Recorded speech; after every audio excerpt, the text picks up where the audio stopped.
Mi título en esta mañana es el privilegio de sufrir por Cristo.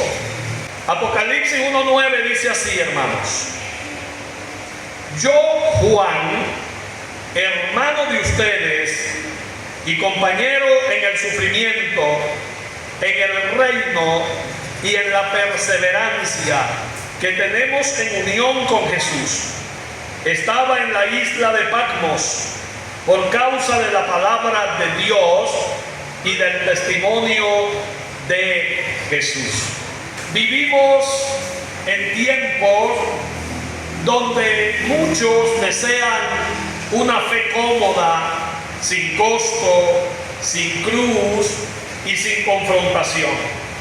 Pero el verdadero cristianismo siempre ha estado marcado por el sufrimiento, la perseverancia y la esperanza.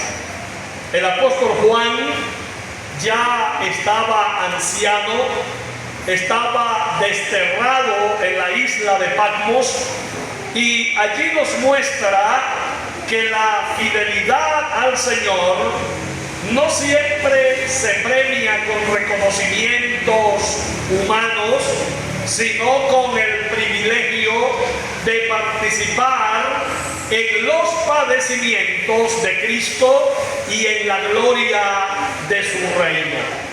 Juan no escribe desde un púlpito el libro de Apocalipsis, sino desde el exilio, no desde la comodidad de su hogar, sino desde la tribulación. Sin embargo, amada iglesia, su corazón rebosa de adoración y de grandes expectativas celestiales. Este pasaje nos enseña que la verdadera comunión cristiana no se define por circunstancias favorables, sino por la unión con Cristo en su tribulación, en su reino y en su paciencia. Por lo tanto, hoy veremos cómo el apóstol Juan, en su aislamiento, nos deja un modelo de humildad, perseverancia y esperanza, recordándonos que los sufrimientos presentes no pueden compararse con la gloria venidera. Veamos en primer lugar, y es el tema que nos va a ocupar en esta mañana, el escenario de la visión.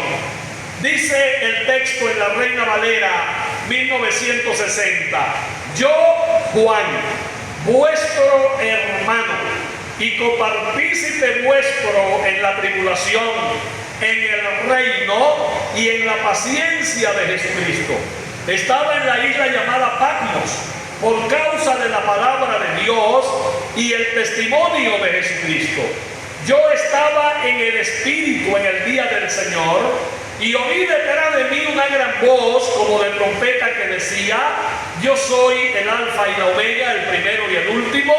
Escribe en un libro lo que ves, envíalo a las 7 iglesias que están en Asia, a Éfeso, Esmirna, Pérgamo, Tiatira, Sardis, Filadelfia y la Odisea. Apocalipsis 1:9 al 11, pero hoy me voy a enfocar solamente en el versículo 9. Esta es la tercera vez en Apocalipsis, en estos primeros 9 versículos, que Juan menciona su propio nombre.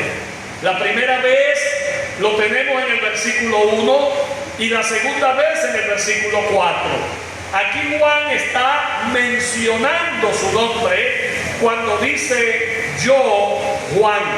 Y Juan se presenta a sí mismo como quien va a escribir una visión profética de parte del Señor, y lo hace en forma muy semejante a los profetas del Antiguo Testamento.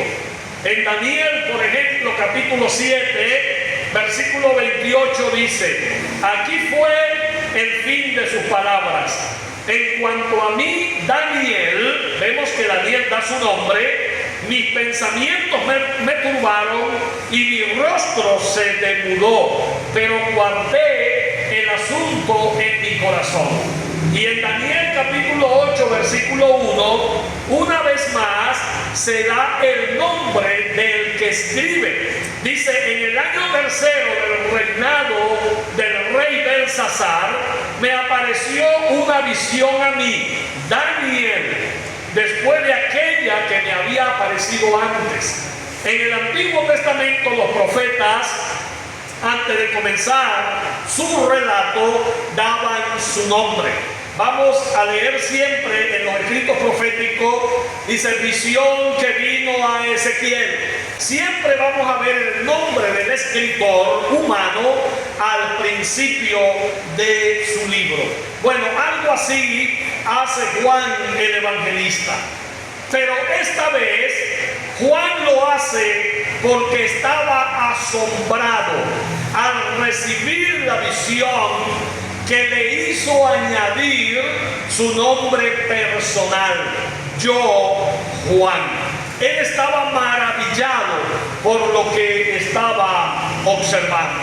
Juan estaba asombrado de que, a pesar de su total indignidad, tuvo el inestimable privilegio de recibir esta extraordinaria visión.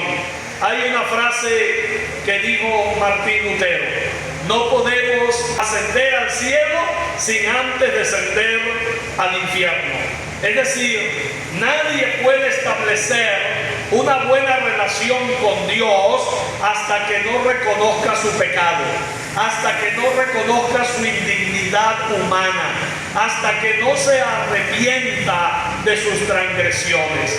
Juan estaba maravillado porque él, siendo un hombre, así como dijo Isaías, de labios inmundos y que habita en un pueblo de labios inmundos, sus ojos han visto la gloria del Señor. Hermanos, a pesar de que Juan era un apóstol, miembro del círculo íntimo de los 12, junto con Pedro y Jacobo, y el autor humano de un evangelio y 3 epístolas, a pesar de todo ese currículo, Juan con humildad se identifica sencillamente como vuestro hermano. Se pone al mismo nivel de todos los demás creyentes de su época. Aunque estuvo con Jesús 3 años y medio, aunque fue instruido a los pies de Cristo y era el apóstol a quien Jesús amaba y el único apóstol que se murió de viejo, según la tradición, a los 106 años muere en Éfeso el apóstol Juan, según la tradición. Pero él no se dio golpes de pecho por eso, sino que se puso al mismo nivel de todo. Los grandes hombres de Dios no son superiores a otras personas. Hermanos, somos iguales a todas las personas. La diferencia está en la humillación, en reconocer la soberanía del Señor y la provisión del Señor en todo lo que hacemos. Además, es un llamado de Dios a personas únicamente para servirle a Él en el altar del sacrificio. Para llegar a ese nivel de humildad, de sencillez y de reconocimiento de la soberanía de Dios, hay que ser triturado. Es como dijo Juan mismo: si el grano no cae en tierra y muere, no puede llevar fruto. Si mi yo personal no muere, jamás voy a complacer el corazón de Dios. Si en mí lo que reina es el orgullo, la soberbia, la vanagloria y la mundanalidad, puedo ir a la mejor iglesia, puedo tener el mejor pastor, así como Belisario, pero aún así me voy a perder. ¿Por qué? Porque el orgullo, la soberbia y la insensatez me van a llevar al infierno. Hermanos, Los grandes hombres de Dios hemos descubierto la sencillez y la humildad en el sacrificio del altar. Allí el Señor nos ha desmenuzado. Allí el Señor nos ha exprimido, nos ha sacado el jugo, y lo que ha dejado es la esencia. Aquí estaba Juan hablando a sus hermanos como uno más. Así que cuando uno le dice a otra persona hermano, está poniéndose al mismo nivel de esa persona. Así que la condición de hermano designa a los miembros de la misma familia espiritual, hijos del mismo Padre, a quienes por creer en el Hijo les ha dado potestad de ser también hijos de Dios. Juan capítulo 1 versículo 12 dice: mas a todos los que le recibieron, a los que creen en su nombre, les dio potestad de ser hechos hijos de Dios. Todos nosotros, si hemos nacido de nuevo, somos hijos de Dios. Y si somos hijos de un mismo Padre, entonces somos hermanos. Ahora también el Señor nos ha hecho miembros de su familia. Así que cuando Juan está hablando a vuestros hermanos en la fe, sabe todo esto. Sabe que su Padre es Dios y forman parte de la misma familia espiritual, como lo enseña Efesios capítulo 2, versículo 19. Así que ya no sois extranjeros ni advenedizos, sino conciudadanos de los santos y miembros de la familia de Dios. Ya no somos extraños para el Señor, formamos parte de sus hijos y de su familia. Y todo esto lo ha logrado el Señor por medio de nuestra adopción como hijos, como dice Gálatas capítulo 4 versículo 5. Dice: para que redimiese a los que estaban bajo la ley, a fin de que recibiésemos la adopción de hijos. En esa familia de la fe, en esa familia del Padre, los hijos del Padre y los hermanos en Cristo, debe manifestarse el amor. Primera de Juan capítulo 4 versículo 11 dice: amados, si Dios nos ha amado así, debemos también nosotros amarnos los unos a los otros. Y otra cosa que debe caracterizar a la familia de Dios es la santidad. Primera de Pedro capítulo 1 versículos 14 al 16 dice: como hijos obedientes, no os conforméis a los deseos que antes teníais, estando en vuestra ignorancia, sino como aquel que os llamó es santo, sed también vosotros santos en toda vuestra manera de vivir, porque escrito está: sed santos porque yo soy santo. El amor y la santidad son característicos de los hijos de Dios, pero también la comunión. Primera de Juan 1:3 dice: lo que hemos visto y oído, eso os anunciamos, para que también vosotros tengáis comunión con nosotros. Y nuestra comunión verdaderamente es con el Padre y con su Hijo Jesucristo. La palabra comunión es la traducción de la palabra griega koinonia, y esta palabra tiene un significado extraordinario. Es la comunión más completa con Dios el Padre, con Jesucristo y con los hermanos. Eso es lo que significa koinonia, o lo que connota koinonia. Es decir, que primero debemos tener una relación con el Padre, con Jesucristo, para poder tener una relación con los hermanos.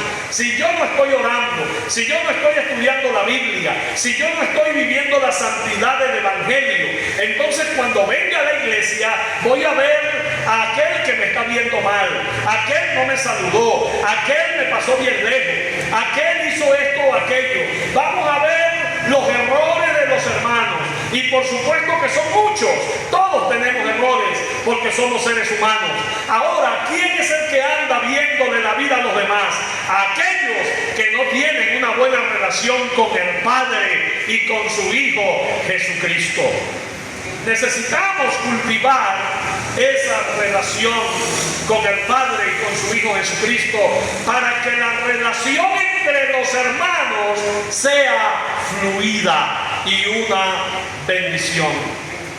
Este hermano Juan experimenta lo mismo de los demás en este contexto en el que él está escribiendo.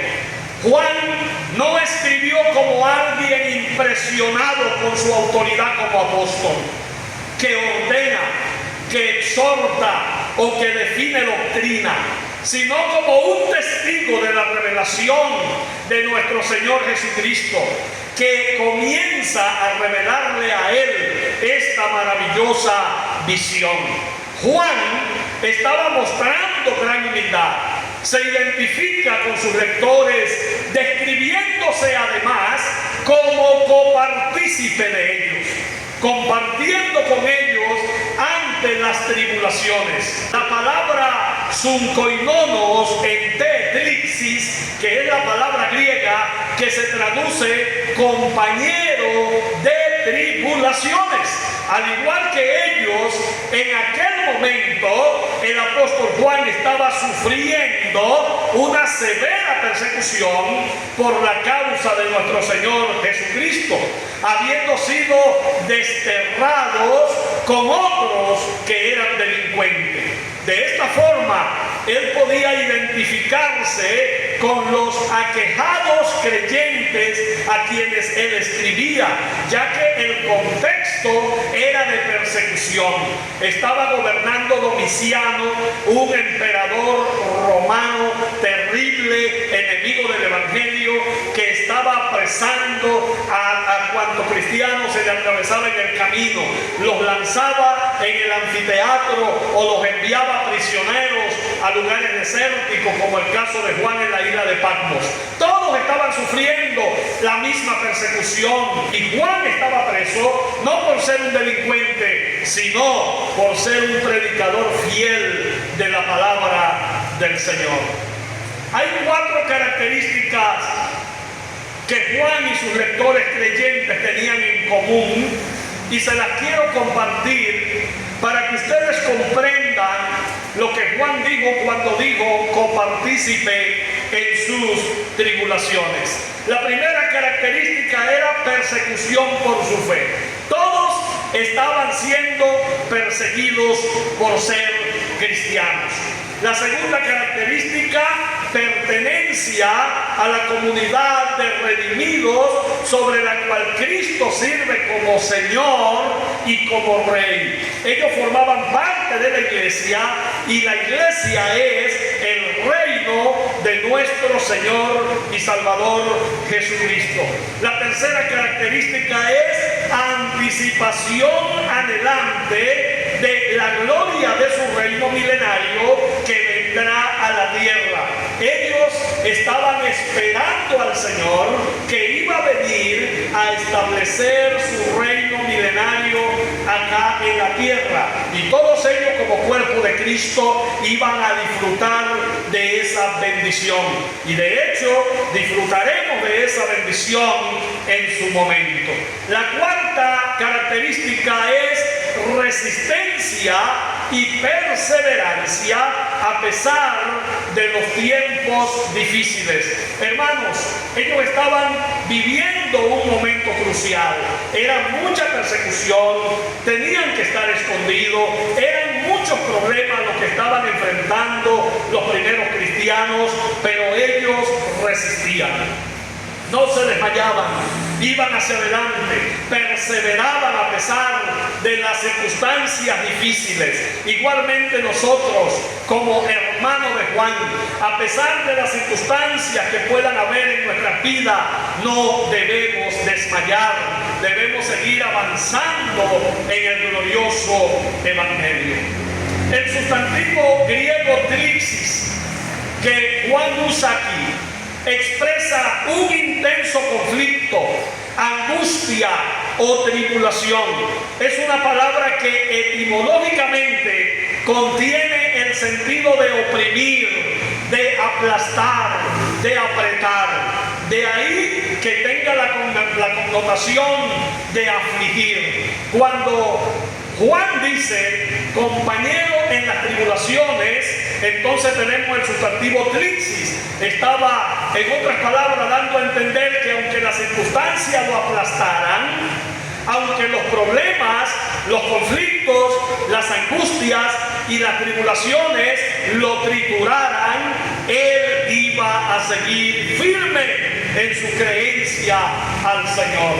Es en general entonces los sufrimientos que el cristiano o que nosotros los cristianos tenemos que afrontar en este mundo, y lo que todo creyente debe esperar en esta esfera en la que estamos de la confrontación espiritual.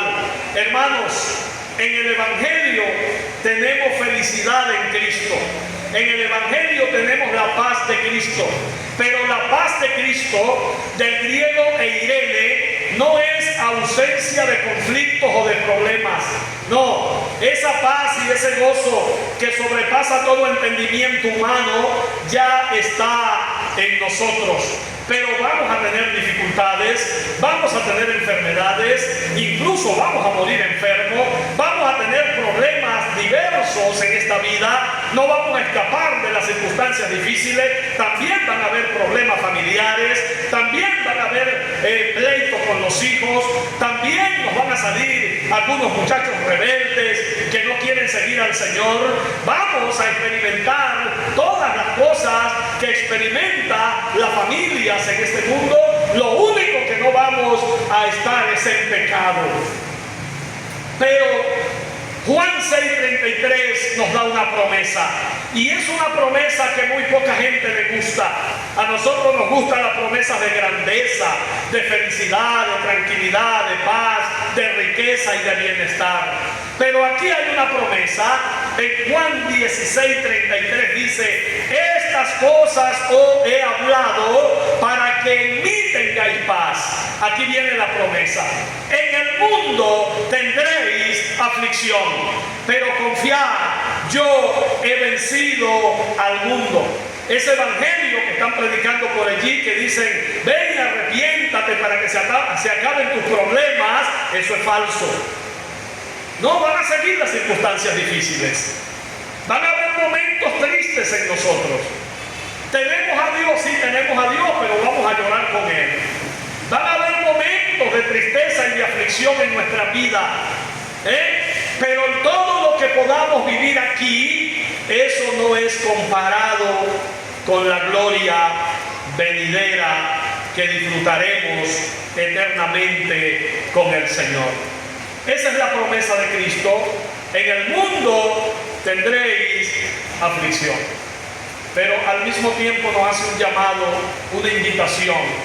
Dice, pero confiad, yo he vencido al mundo. Cuanto más comprometidos estemos con la piedad, más aflicciones debemos esperar a nuestra vida. Dice 2 de Timoteo capítulo 3 versículo 12: y también a todos los que quieren vivir piadosamente en Cristo Jesús padecerán persecución. Nosotros aquí, gracias a Dios, no somos perseguidos por el gobierno. Nosotros todavía tenemos la libertad de predicar el evangelio y de evangelizar. Pero hay otros tipos de persecuciones. La misma gente, ¿no? Hay persecuciones de la misma gente. Cuando uno quiere vivir piadosamente para Cristo, nunca falta la crítica, ¿verdad? Bueno, ¿y qué se creerá él? ¿Se creerá mejor que todos nosotros? ¿O qué se creerá ella? ¿Será que es la única que cumple los mandamientos del Señor? Siempre van a haber críticas, de hecho, hasta de la propia familia. Nosotros también, los pastores, que estamos en el ojo del huracán, las personas están esperando que nosotros cometamos un error para caer caernos encima. A muchas personas están en eso, velando cualquier cosita, pendiente de lo mínimo, que el pastor cometa un error, y en algún momento pues lo vamos a cometer, porque somos seres humanos. Pero hay de aquel que se levante. Fíjense lo que sucedió con Moisés, Aarón y María. Moisés cometió un error humanamente hablando. Moisés se casó con una mujer con la cual no debía casarse, y María y Aarón comenzaron a hablar en contra de Moisés, a criticar a Moisés, y además de eso dijeron: bueno, ¿y acaso es que únicamente él es el profeta de Dios? Únicamente por él habla Jehová, por nosotros también habla Jehová. Y entonces Dios los llamó a una reunión. Cuando llegaron a la reunión con el Señor les dijo: yo con ustedes hablo por medio de sueños y de visiones, pero con Moisés cara a cara, porque él ha sido fiel en toda mi casa. ¡Wow! Dios no lo reprendió porque se casó con la negrita egipcia, con la cusita. Dios no le dijo: ¿por qué te casaste con esa mujer? No, Dios no le dijo nada de eso. Pero humanamente eso fue un error que él cometió. Pero Dios no se lo tomó en cuenta, porque Dios vio su fidelidad en toda su casa. Y María quedó leprosa ese día. Hoy tenemos mucha gente leprosa espiritualmente, que nunca van a levantar la cabeza, porque están enfermos espirituales, porque tienen una lengua, que Dios los guarde. Y esto trae problemas espirituales a la vida de una persona. Están enfermos espiritualmente. Vamos a pasar persecución y vamos a vivir momentos parecidos. Pero Juan compartía como alguien igual a ellos y sujeto a Jesucristo. Juan no era un superhombre. No hay superhombres. Escuché en estos días a un pastor muy famoso decir: no hay grandes hombres de Dios, lo que hay son hombres humillados a Dios, hombres indignos y pecadores que se han humillado a los pies del Señor. Es Dios el que es grande, hermanos, y Él es el que hace por medio de nosotros lo que Él desea hacer. Pero debemos permanecer humillados, sabiendo, entendiendo que al igual que todos estamos sujetos a nuestro Señor Jesucristo. Hay una palabra griega que usa Juan, que es kai basileia. La palabra kai basileia es la que se traduce en el reino. Allí en el versículo 9, esté pendiente del texto 9 porque estamos allí. Y quien es copartícipe en las tribulaciones es también copartícipe en el reino. Kai basileia es también partícipe o compartícipe en el reino.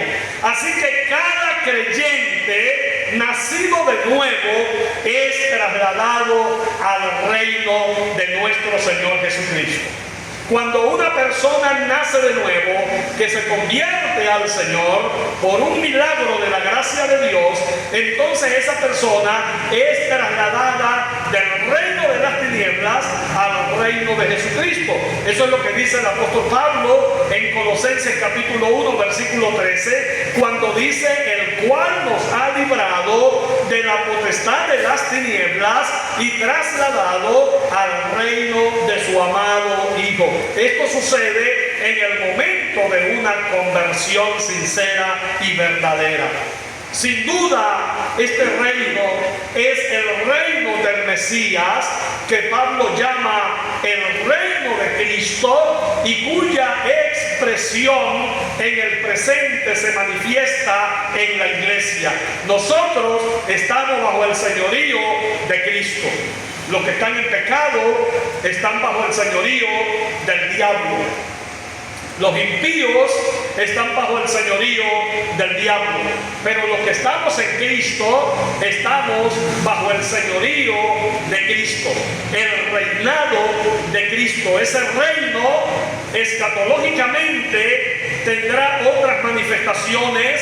De forma especial, la expresión literal y terrenal en el milenio, y de forma especial o eterna la disfrutaremos en el estado eterno con nuestro Señor por toda la eternidad. Por último, Juan se identificó con sus lectores también en cuanto a la paciencia. La palabra hupomoné, la palabra griega hupomoné, que se traduce paciencia, significa literalmente permanecer bajo. El término que Juan utiliza aquí destaca el aguante, firmeza, constancia e incluso entusiasmo constante en aguantar bajo el peso adversario de las circunstancias y de las pruebas. Tener paciencia es tener aguante. Tener paciencia es ser constante. Tener paciencia es ser firme, como lo indica la palabra hupomoné en el griego. La paciencia, hermanos, es una bendición que nace de la concesión de las pruebas, como lo dice Santiago.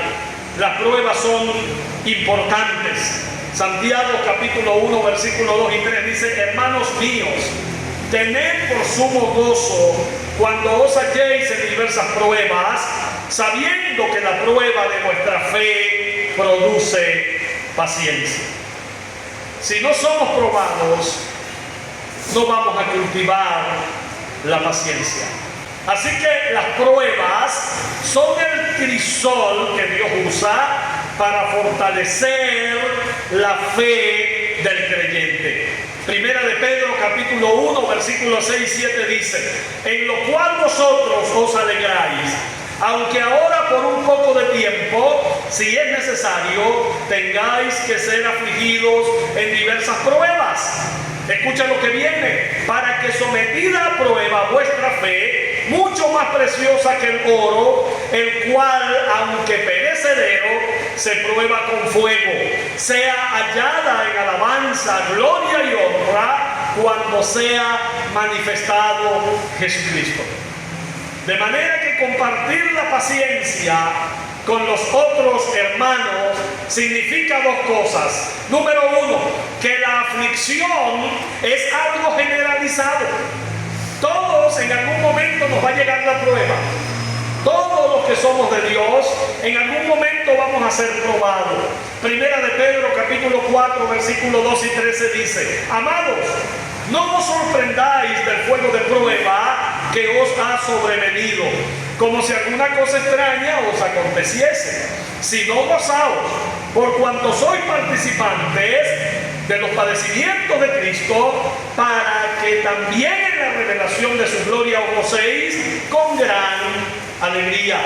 Las pruebas es algo que va a venir a todo creyente verdadero. Van a haber momentos de dificultades en nosotros, hermanos. Y segundo, lo segundo que aprendemos de las pruebas es que tenemos la bendición de compartir completando las aflicciones que faltan a Cristo y que experimenta Cristo mismo por medio de su cuerpo, que es la iglesia. Usted es cuerpo de Cristo y usted debe ser afligido, porque a Cristo le faltan aflicciones. Y esas aflicciones que faltan a Cristo, Él las va a vivir por medio de su cuerpo, que es la iglesia. Si usted está pasando prueba, eso es una buena noticia. Usted es salvo. Usted está en el cuerpo de Cristo. Si usted está pasando momentos difíciles, usted está en el cuerpo de Cristo. Ahora hay que identificar los momentos difíciles. A veces paso momentos difíciles por sinvergüenza que soy, ¿verdad? Me insultan en la calle por mala paga y después llego a la casa llorando: ay, qué prueba, qué prueba. No, no es prueba, pague para que no lo insulten. Eso se lo busca usted mismo. O tengo un mal comportamiento y me llevó la policía y me metió 48 horas allá en una habitación, detrás de una reja. Entonces, hermano, oren por mí que estoy pasando una prueba. Chico, pero ¿qué prueba? Te estás portando mal ante la ley. Eso no es prueba. Las pruebas vienen cuando tú vives en la piedad del Evangelio, cuando tú eres santo, cuando tú complaces a Dios. Entonces, cuando vengan circunstancias difíciles, usted diga, bueno, pero ¿por qué me está llegando esto? Yo estoy honrando a Dios en todo lo que tengo, con todo lo que poseo y con toda mi vida. ¿Y por qué estoy viviendo esto? Es porque estás en el plan de Dios. Dios te está procesando. Dios te está triturando. Dios está quitando el orgullo, la soberbia, la vanagloria. Dios está quitando todo lo que no se parece a Él. Una vez le preguntaron al escultor Miguel Ángel, ¿cómo haces tú para construir un elefante de una piedra? Él dice, sencillito. Lo único que hago es quitar todo lo que no es elefante y el elefante queda allí. Eso es lo que hace el Señor con nosotros. Cuando el Señor nos agarra en sus manos, nadie nos podrá separar de las manos del Señor, pero el proceso viene. ¿Qué va a hacer el Señor? Con su palabra, con la oración, con la iglesia, con el Espíritu Santo, con el pastor. Esos son todos los sinceres que Dios usa para quitar todo lo que no es Dios en nosotros. Todo lo que no es cristiano, el Señor lo va a quitar de nosotros, y lo que va a quedar en nosotros es un cristiano a la imagen de nuestro Dios. Colosenses capítulo 1, versículo 24 dice: ahora me gozo en lo que padezco por vosotros y cumplo en mi carne lo que falta a las aflicciones de Cristo por su cuerpo, que es la iglesia. Así que siéntase privilegiado cuando usted esté siendo procesado, porque usted está cumpliendo en su propia carne lo que falta de las aflicciones de Cristo. Significa que usted forma parte de su cuerpo. Hermanos, a nosotros no nos gustan las pruebas y los momentos difíciles. Si nosotros pudiéramos vivir en la felicidad todo el tiempo de una manera lineal, allí estuviésemos. Pero van a venir momentos de aflicción. Vamos a tener que despedir familiares en el cementerio y vamos a tener que llorarnos. Y en algún momento nos van a despedir a nosotros. Pero allí nosotros estaremos más felices que nunca, porque estaremos con el Señor. Van a haber momentos, hermanos, de escasez, y recíbalo con contentamiento, recíbalo con alegría y dele gracias al Señor porque usted está siendo probado. Momentos que vamos a estar enfermos y vamos a decir, bueno, ¿y esto por qué? Si no comemos ni grasa, ¿verdad? Aunque la grasa no es mala, lo que es malo son los carbohidratos y los azúcares. Elimine carbohidratos y azúcares y coma toda la grasa que usted quiera, y usted va a ver que va a vivir tranquilo y feliz. Bueno, hermano, en este sermón hay hasta nutricionistas.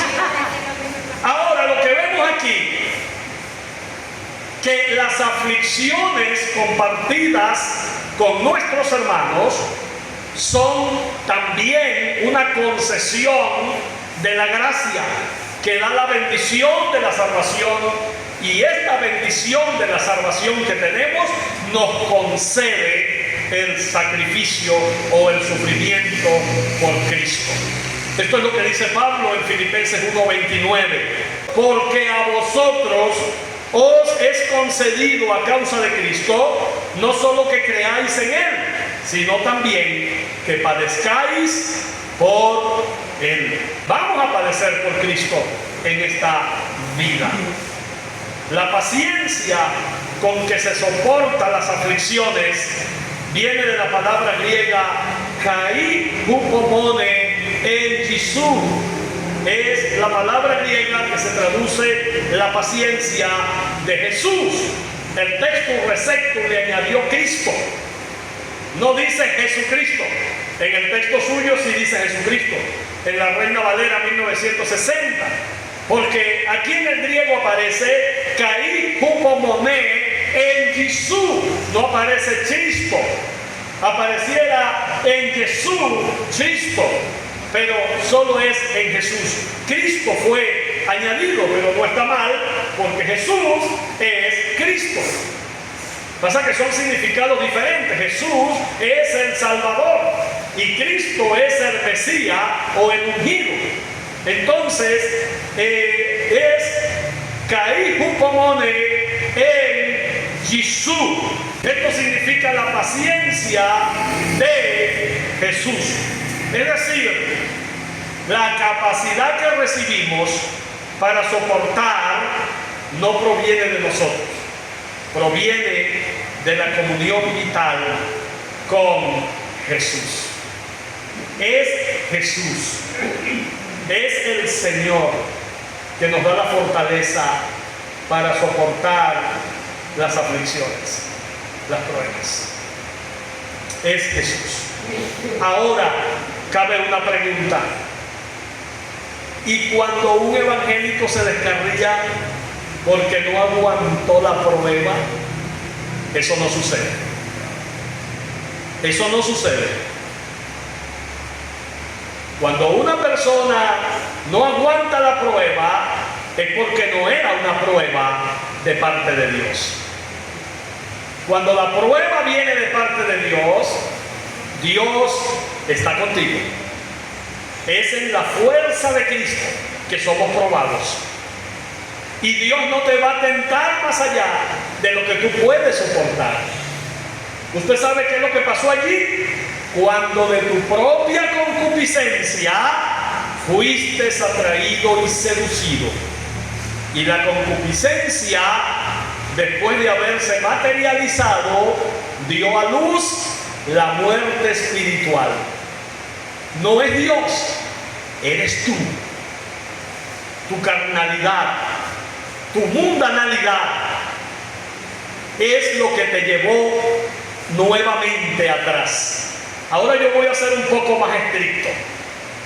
Toda persona que vuelve al mundo no ha nacido de nuevo. Yo creo en la doctrina de la perseverancia de los santos. Y es lo que dice Juan en su primera epístola: el que practica el pecado no es de Dios, es del diablo. Porque los hijos de Dios no practican el pecado, no se complacen en esa vida. Puedan ser que la prueben un tiempo, pero enseguida retornan, no permanecen allá, porque ese no es su mundo. Hermanos, cuando somos probados de parte de Dios, nuestra fuerza está en Jesucristo. Tenemos el ejemplo de Jesús. Juan capítulo 13, versículo 15 dice: porque ejemplo os he dado, para que como yo os he hecho, vosotros también hagáis. Y Hebreos capítulo 12, versículo 2 dice: puesto los ojos en Jesús, el autor y consumador de la fe, el cual por el gozo puesto delante de él sufrió la cruz, menospreciando el oprobio, y se sentó a la diestra del trono de Dios. Todos los que hacemos esto permanecemos firmes a pesar de personas que han cometido desliz, pero se han humillado. Y aquí estoy en obediencia para lo que el Señor disponga conmigo. Eso es una señal de salvación. Estás humillado, estás enfocado en Dios a pesar del error que has cometido, y eso es una señal de salvación. Eres salvo, eres una persona salva, porque estás enmendando el error, estás humillándote a los pies de nuestro Señor Jesucristo. Primera de Pedro capítulo 2 versículo 21 dice: pues para esto fuisteis llamados, porque también Cristo padeció por nosotros, dejándonos ejemplo para que sigáis sus pisadas. Cristo es nuestro ejemplo de sufrimiento, hermanos. Cristo sufrió y nosotros también lo haremos, pero así como Él salió victorioso, incluso de la muerte, nosotros también saldremos victoriosos de todas nuestras aflicciones. Tenemos el poder de Jesús para soportar esas aflicciones. Juan 15:5 dice: yo soy la vid, vosotros los pámpanos.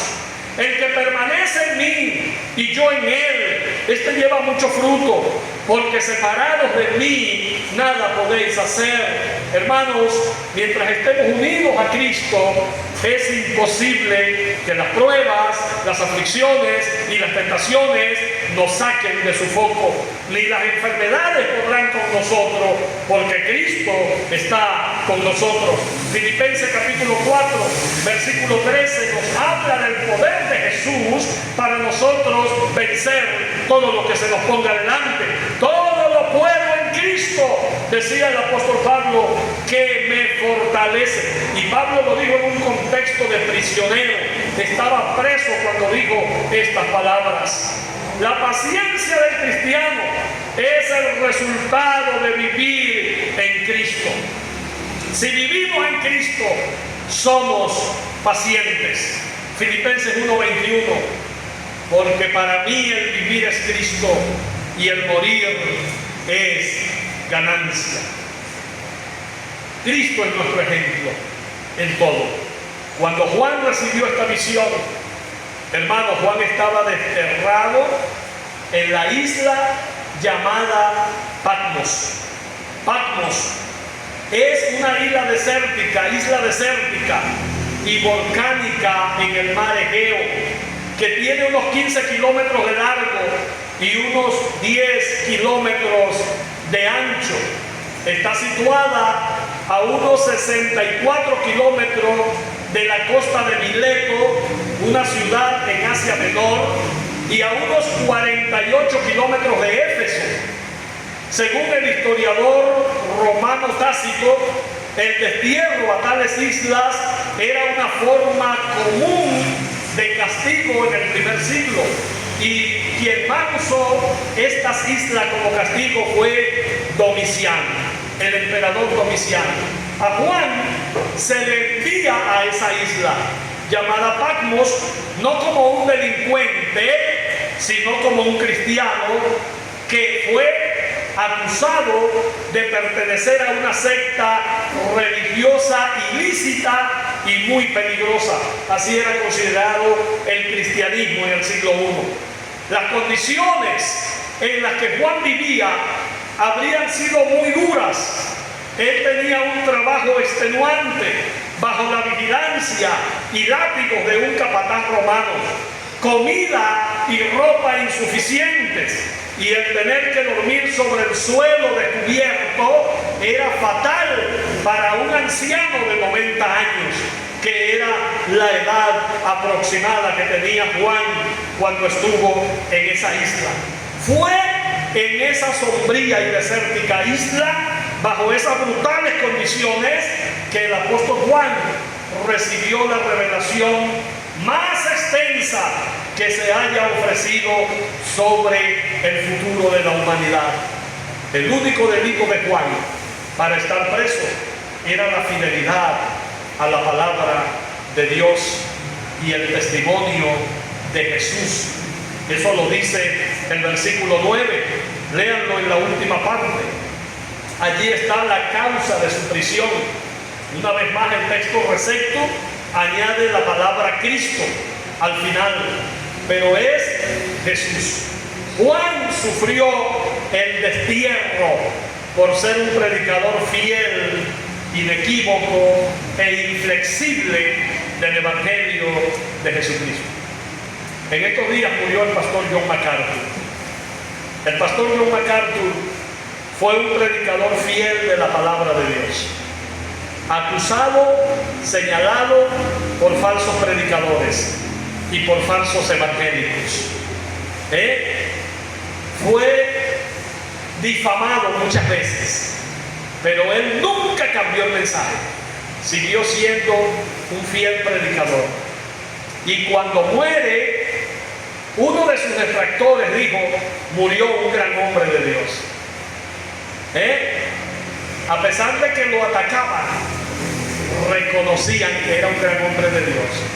Otro grupo más osado, mayormente pequeños grupos carismáticos, celebraron la muerte de este hombre y dijeron: por fin se murió el blasfemo.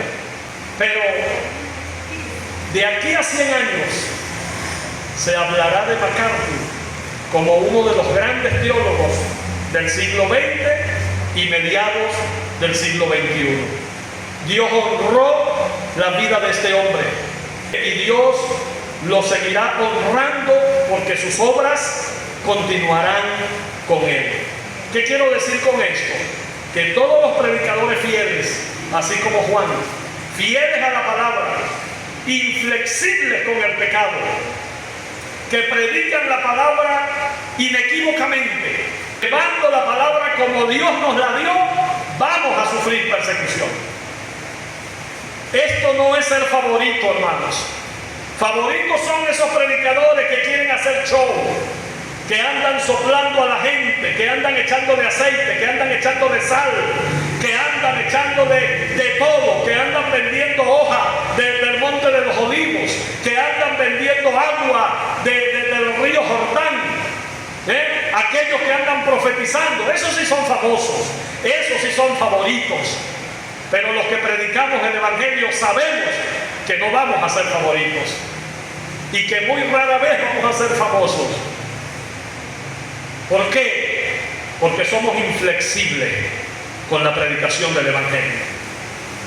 Debemos anunciarla como está escrita y vamos a recibir persecución. Van a hablar de nosotros, nos van a levantar hasta falso testimonio, como de hecho ya lo han hecho con nosotros. Otras personas dicen que nosotros no creemos en el Espíritu Santo. Eso es un falso testimonio.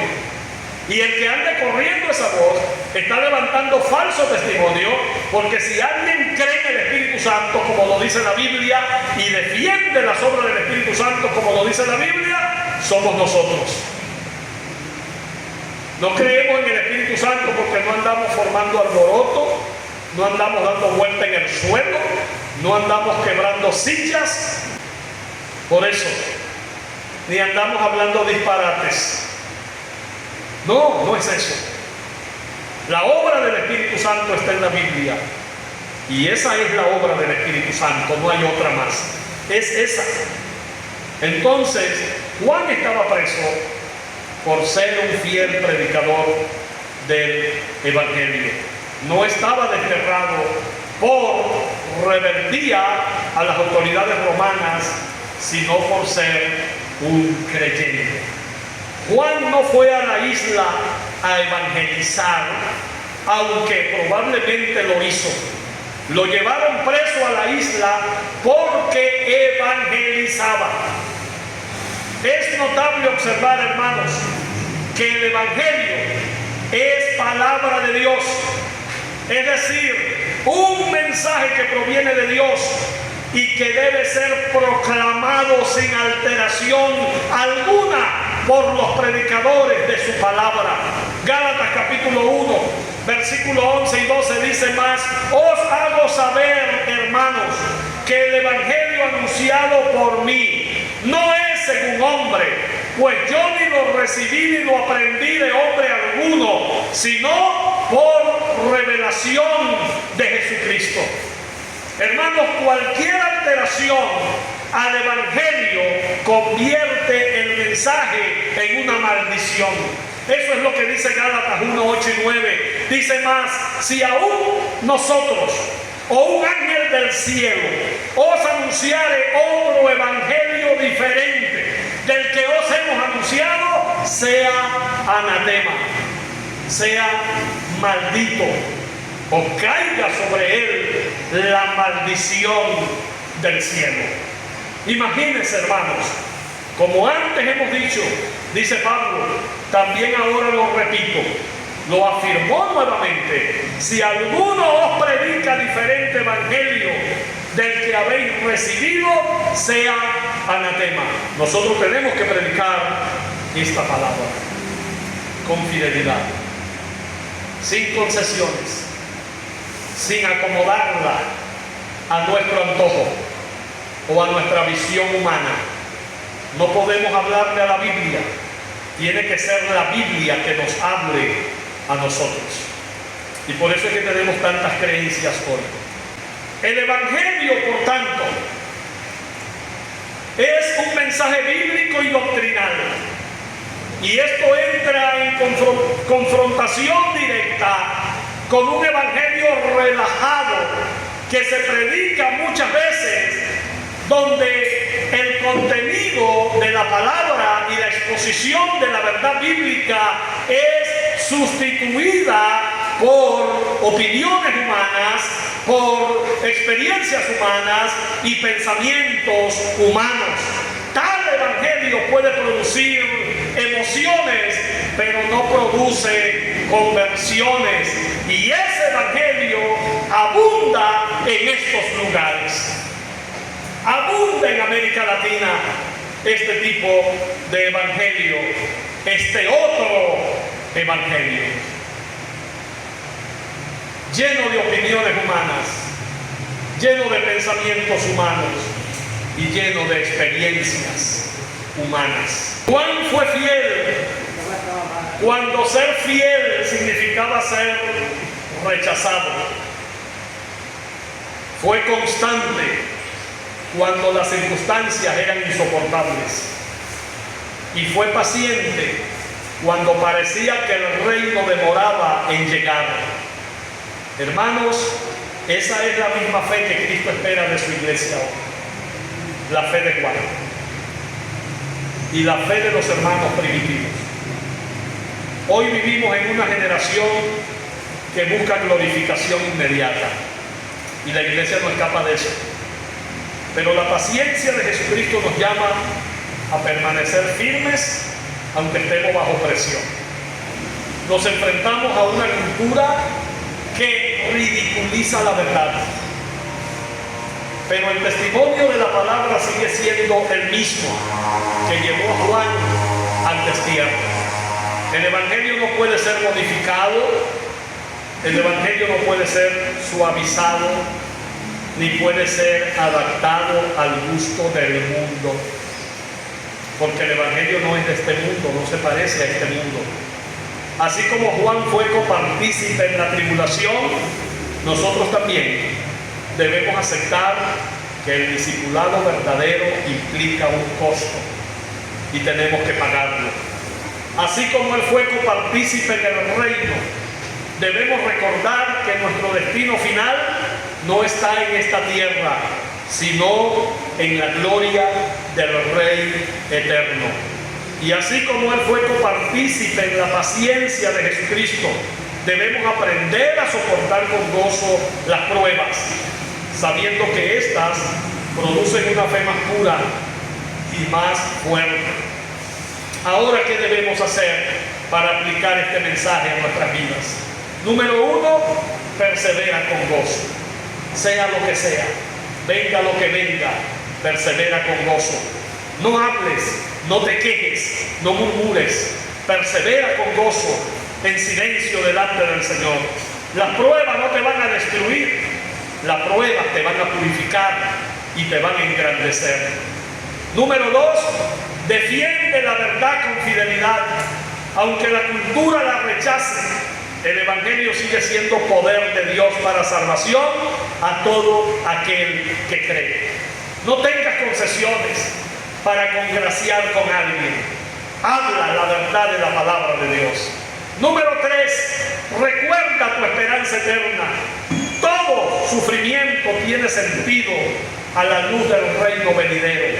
Estás sufriendo, un día no vas a sufrir más y estarás eternamente con tu Señor. Hermanos, así como Juan, desde una isla desolada, contempló la gloria de Cristo resucitado, nosotros también podemos ver más allá de nuestras aflicciones y esperar cuidadosamente el día en que Cristo volverá.